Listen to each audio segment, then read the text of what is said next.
जळगाव विधान परिषदेची रणधुमाळी सुरू आहे आणि या रणधुमाळीमध्ये आज चौथ्या दिवशी जे आहे 20 लोकांनी जवळपास 21 अर्जांची या ठिकाणी खरेदी केलेली आहे आणि आता 4 दिवसांमध्ये एकूण अर्जांचा आकडा हा जवळपास 58 लोकांनी जवळपास 79 अर्ज आतापर्यंत खरेदी केलेले आहे आणि आज चौथ्या दिवशी जो आहे अंमळनेर येथील आर.बी. पाटील नावाच्या व्यक्तीने एक विधान परिषदेसाठी या ठिकाणी अर्ज दाखल केलेला आहे। त्यामुळे 4 दिवसांमध्ये एक या ठिकाणी अर्ज दाखल झालेला आहे आणि 79 अर्जांचे जे आहे आतापर्यंत या ठिकाणी खरेदी झालेली आहे। अद्यापर्यंत महायुती असेल महाविकास आघाडी कोणत्याही या ठिकाणी निवडणुकी संदर्भातली भूमिका ठरलेली नाही। दुसरीकडे शिवसेना शिंदे गटाकडून या ठिकाणी या जागेवर दावा करण्यात आलेला आहे। भाजप देखील या जागेसाठी आग्रही आहे। त्यामुळे अद्यापही महायुतीमध्ये दोघेही पक्षांमध्ये रस्सीखेच पाहायला मिळते आहे। तर दुसरीकडे दोघेही पक्षांमध्ये अद्यापही या ठिकाणी एकमत झालेलं नाही। अद्याप सूत्रांच्या माहितीनुसार ही जागा जळगावची जागा जी आहे त्या ठिकाणी भाजपला सुटल्याचं बोललं जात आहे। मात्र अद्याप या ठिकाणी वरिष्ठ पातळीवरून अधिकृत कुठलीही या ठिकाणी उमेदवाराची यादी असेल किंवा उमेदवार पक्षाची भूमिका अद्यापही या ठिकाणी जाहीर झालेली नाही। मात्र भाजप आणि शिवसेना दोघंही जळगावच्या जागेबद्दल आग्रही आहे। दोघाही पक्षांमध्ये या ठिकाणी रस्सीखेच आहे आणि महायुतीच्या भूमिकेवरच महाविकास आघाडीची देखील या ठिकाणी भूमिका ठरलेली आहे। आतापर्यंत 4 दिवसांमध्ये जवळपास 79 अर्जांची या ठिकाणी खरेदी झालेली आहे। त्यामुळे पण मात्र कुठल्याही अधिकृत पक्षाकडून या ठिकाणी उमेदवारी अर्ज अद्यापपर्यंत दाखल झालेला नाही।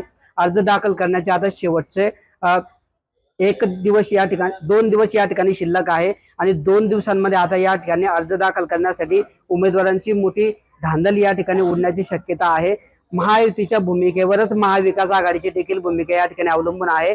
भाजपने जर अधिकृत उमेदवार दिला तर शिवसेना जी आहे मैत्रीपूर्ण लढत लढेल असं या ठिकाणी आमदारांकडून सांगण्यात आलं होतं। मात्र अद्याप वरिष्ठ पातळीवरून या संदर्भातले काय निर्णय येतात त्यावर भूमिका ठरेल। मात्र पहिलं प्राधान्य महायुतीला असेल असं गुलाबराव पाटलांनी स्पष्ट केलेलं आहे आणि योग्य वेळी योग्य निर्णय घेऊ असं म्हणत त्यांनी मैत्रीपूर्ण लढतीचे देखील संकेत दिलेले आहे। त्यामुळे महायुतीमध्ये जागा नेमकं भाजपला सुटते की शिवसेनेला अधिकृत निर्णय काय होतो आणि भाजपला जर जागा सुटली तर शिवसेना नेमकं काय निर्णय घेतं या सर्व गोष्टी ज्या आहेत आता पुढच्या 1-2 दिवसांमध्ये ठरण्याची शक्यता आहे आणि त्यानंतरच महाविकास आघाडीचा उमेदवार कोण असेल अशी देखील या ठिकाणी शक्यता वर्तवली जाते। त्यामुळे सध्या तरी जी आहे शिवसेना भाजप आणि महाविकास आघाडीचा उमेदवार अशी तिरंगी लढत या ठिकाणी होण्याची शक्यता वर्तवली जाते आहे। मात्र भाजपने उमेदवार दिल्यावर शिवसेना काय भूमिका घेतं आणि शिवसेनेकडून मैत्रीपूर्ण लढत झाल्यानंतर महाविकास आघाडी काय निर्णय घेतं या सर्व गोष्टी ज्या आहेत पुढच्या काळात पाहणं महत्वाचं असणार आहे। मात्र 79 अर्जांची 4 दिवसांमध्ये खरेदी झाली आहे आणि केवळ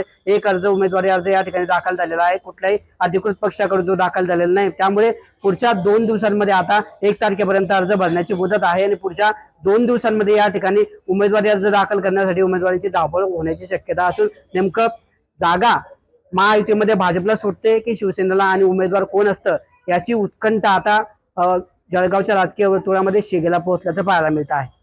किशोर पाटील, TV9 मराठी, जळगाव।